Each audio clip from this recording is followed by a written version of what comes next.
So this man is forgiven of his debt. Now look at verse 28. But that servant went out and found one of his fellow servants who owed him 100 denarii. And he laid hands on him, not to pray for him. He grabbed hold of him. He took him by the throat, saying, "Pay me what you owe me." So after this servant was forgiven of his huge, unimaginable debt, he went and found a fellow servant who owed him some money. He didn't just bump into this guy while shopping at Aldi. He went and found the guy.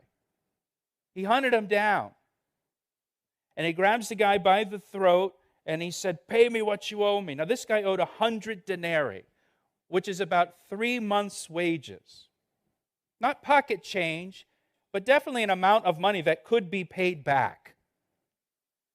And so this guy now in verse 29, his fellow servant fell down at his feet and begged him, saying, "Have patience with me, and I will pay you all." This fellow servant said the exact same thing to this man that he said to the king when the king had compassion on him and released him from his huge debt. But this guy would not, verse 30. He wouldn't have patience with him, but went and threw him into prison till he should pay the debt. How are you going to pay the debt in prison? So when his fellow servants saw what had been done, they were very grieved and came and told their master all that had been done. Then his master, after he had called him, said to him, "You wicked servant, I forgave you all that debt because you begged me." The king did not call him a wicked servant when he owed all that money. But now that he's unforgiving, he calls him a wicked servant. Verse 33,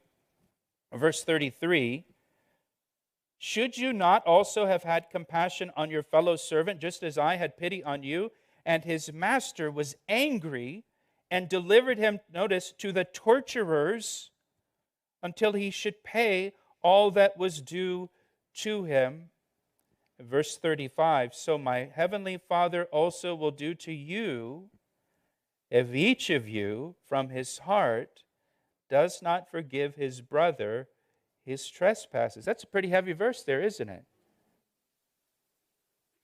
What do you think that means? I'm not really sure what that means. I'm not going to explain it away and say to you, I don't think it means what you think it means. I think it means what it says. I don't know exactly how that's going to work, but I don't like what it says. I don't want to find out. This parable is about our willingness to forgive others who sin against us. And the reason we should forgive others is because Jesus Christ forgave us of all of our sin. Our sin was so great we could never do enough to be forgiven of it. There's no amount of works or good deeds that we could ever do to even come close to atoning for our sins. Our motivation for forgiving others is the great forgiveness that God has given to each of us through Jesus Christ, and that He continues to give to us each day, every time we sin, every time we fall short. We don't deserve God's forgiveness. We don't deserve it. Our sin that God forgave is infinitely greater than any sin someone might commit against us. And our sin required the Son of God to die on the cross in our place to provide forgiveness for us. In Ephesians chapter 4, verse 32, it says, "Be kind and compassionate to one another, forgiving each other, just as in Christ God forgave you." We should forgive others just as God forgave us through Jesus Christ. We didn't deserve His forgiveness. We did nothing to earn His forgiveness, but He provided forgiveness for us because He's so compassionate and gracious. Now, let me just say here, there is a difference between forgiving and trusting. I can forgive someone and not trust them because I know them. I can forgive someone and set boundaries in my relationship with that person for my own protection and for my own health. But look at verse 34 again. The man who was unforgiving was tortured in prison for the rest of his life.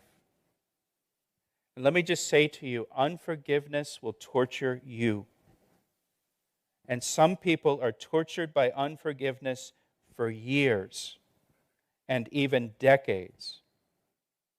There are people that when they hear that person's name decades later, immediately resentment fills their heart. And that is no way to go through life. Imprisoned and tortured by unforgiveness and bitterness. And if that's you, I want to encourage you to pray and ask God to give you a spirit of forgiveness for that person. Not because they deserve it. You didn't deserve forgiveness. Pray and ask God to give you a spirit of forgiveness for that person. Ask God to take away your unforgiveness and your bitterness and to give you a forgiving heart for them so that you're not tortured, so that you're not imprisoned by it. Well, I tried praying back in 1996 and nothing happened. Keep praying. Keep asking God until He gives you a heart of forgiveness for that person, for your good, to set you free, so that you're no longer a victim to what they did to you.